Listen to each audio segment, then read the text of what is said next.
One of the things that I like most about travel is the opportunity to learn from other cultures. It reminds me that the way I see the world isn't necessarily the way that everyone else does. For me, it's a chance to improve my vision and find new ways of thinking. So naturally, I was excited to learn that Des Moines, Iowa was home to a large hipster subculture. I'm not kidding. Unlikely as it sounds, this trend has been documented by countless news outlets in the last few years. Hipster ancestry can be traced to hepcats, beatniks, and hippies.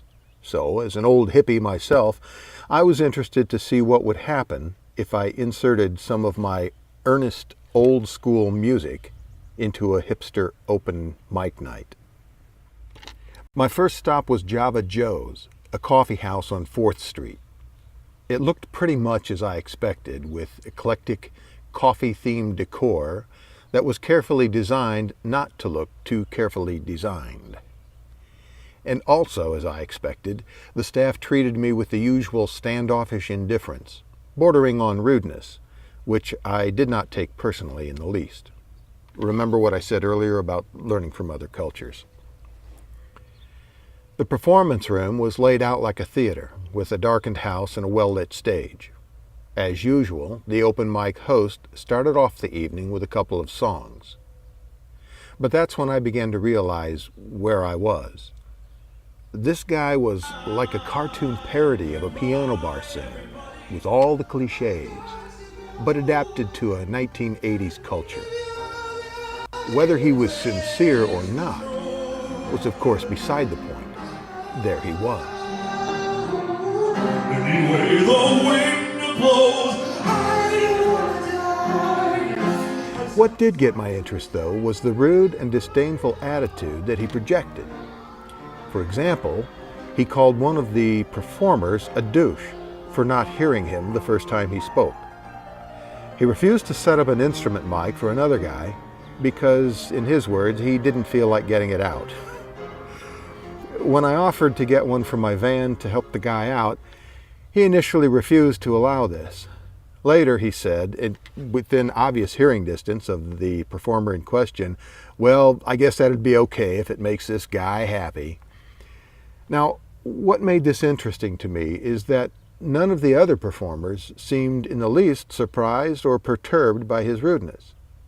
The question I had was I witnessing a cultural hallmark? Or was this guy just another jackass? When Michael, the guy that needed the instrument mic, got up to play, our host introduced him as a guy who's been raising eyebrows since he got here. Apparently, Michael's appearance did not conform to house expectations. Actually, I had a conversation with Michael earlier, and to me, he seemed sincere. He showed me a photo of his great-grandfather who played in a country music band. His openness and honesty gave me a backdrop that helped me appreciate his somewhat off-key but heartfelt songs. He was an outsider, like me.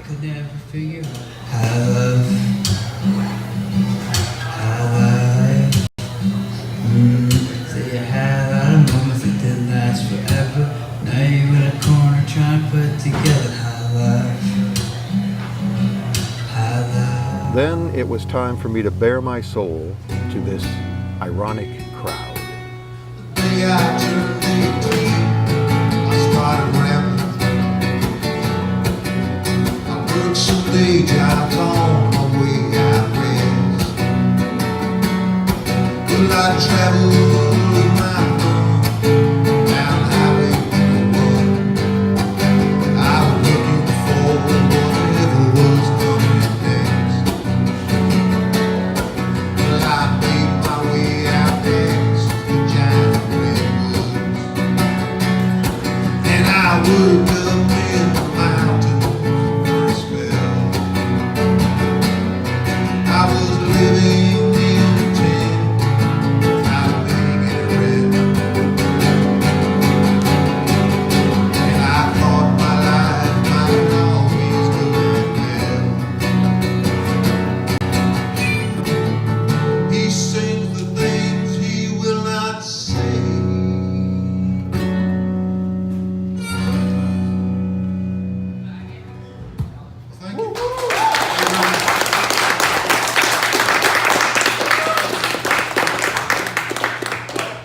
I received the polite applause that is generally reserved for a 5-year-old's first piano recital, but afterwards a couple of people did come my way to say that they really liked the stories. As the other performers came up, I was struck by how little interaction was going on between them compared to the other open mics I'd visited. It seemed actually a little more like a competition than a community. However, there were some really talented people there, and I was genuinely grateful to have a chance to listen to some very accomplished and innovative singer-songwriters. Summer days wasting away, just like the time they sway to your stay. Stay away till the end.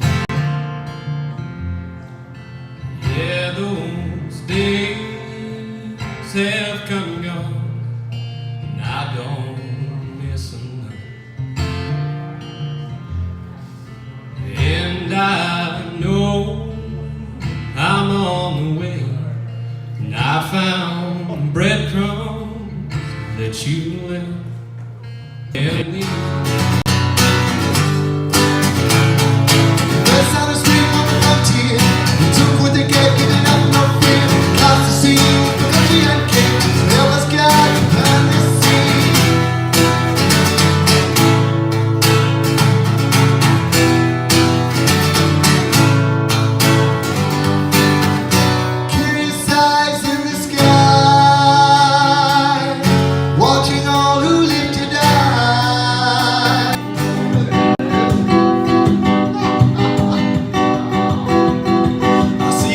See a train running down the tracks, gonna jump on board and never turning back. Gonna ride my way out of this corner. Never thought being normal could be so boring. Had a picture stuck in the back of my mind, and the picture left. Never was satisfied. Had to find a way to remember it, find a way to make the memory stick. It was you who awoke the dream in me before I knew what dreaming